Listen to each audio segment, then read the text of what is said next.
நேயர்களே, சொல்லு வெல்லு போட்டியில் பங்கேற்று வெற்றி பெற்ற வெற்றியாளர்களின் விவரங்களை தலைப்புச் செய்திகளின் இறுதியில் பார்க்கலாம். தமிழகத்தில் மார்ச் 31ஆம் தேதி வரை ஊரடங்கு நீட்டிப்பு. ஏற்கனவே நடைமுறையில் உள்ள தளர்வுகள் கட்டுப்பாடுகள் தொடரும் என தமிழக அரசு அறிவிப்பு. சென்னையில் அமைச்சர் தங்கமணியுடன் தேமுதிக நிர்வாகிகள் சந்திப்பு. தொகுதி பங்கீடு குறித்து முக்கிய பேச்சுவார்த்தை.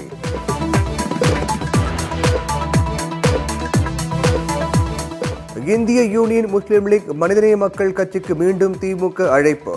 நாளை நடைபெறும் பேச்சுவார்த்தையில் தொகுதி பங்கீடு இறுதியாக வாய்ப்பு. சிங்கார சென்னை தற்போது குப்பை நகரமாக மாறி இருக்கிறது. அதிமுக ஆட்சியில் சென்னை மாநகரம் அசுத்தமாகிவிட்டதாக மு.க. ஸ்டாலின் குற்றச்சாட்டு.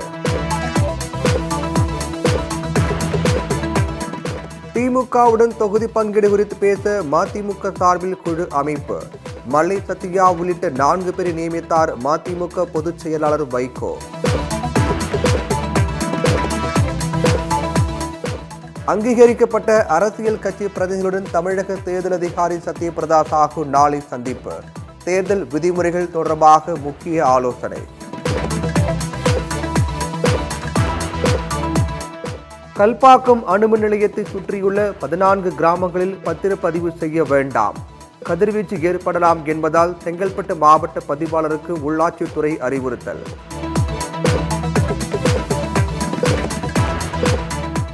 கல்பாக்கத்தில் கதிர்வீச்சு காரணம் காட்டி மக்களை அகதிகளாக வெளியேற்ற திட்டம்.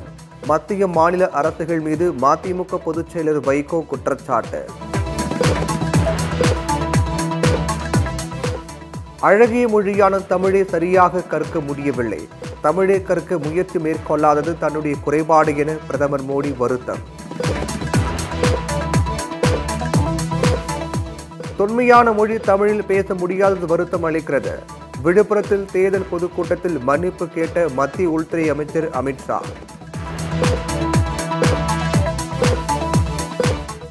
ஒரே நாடு ஒரே மொழி என சொல்லும் பிரதமர் மோடி பெட்ரோல் டீசல் விலை உயர்வு பற்றி பேசாதது ஏன்? காங்கிரஸ் எம்பி ராகுல் காந்தி கேள்வி. கடலூரில் கமல்ஹாசன் படத்துடன் 4000 டி-ஷர்ட்கள் பறிமுதல்.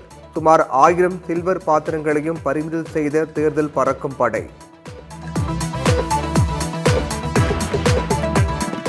நீலகிரி அருகே கேரளாவில் இருந்து காய்கறி லாரிகளில் அதிரடி சோதனை. கணக்கில் வராத 19,20,000 ரூபாய் ரொக்கப்பணம் பறிமுதல். வன்னியர்களுக்கு இடஒதுக்கீடு அதிமுக கூட்டணியின் தேர்தல் நாடகம். விடுதலை சிறுத்தைகள் கட்சி தலைவர் தொல் திருமாவளவன் விமர்சனம்.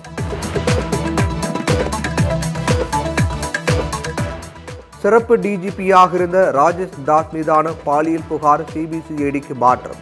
பெண் ஐபிஎஸ் அதிகாரி கொடுத்த புகாரின் அடிப்படையில் டிஜிபி திரிபாதி உத்தரவு.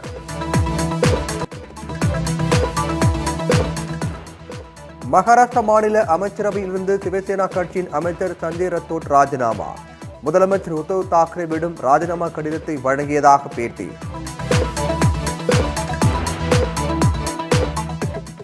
செங்கோட்டை முற்றுகை சம்பவம் பாஜகவால் திட்டமிடப்பட்டது. டெல்லி முதலமைச்சர் அரவிந்த் கெஜ்ரிவால் பகிரங்க குற்றச்சாட்டு.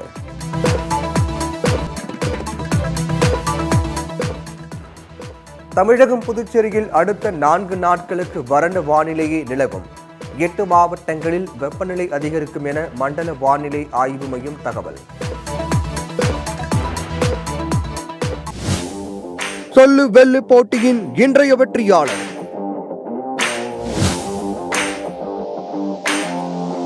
பதிவு எண் 193 ஹெல்சிபா சேலம்.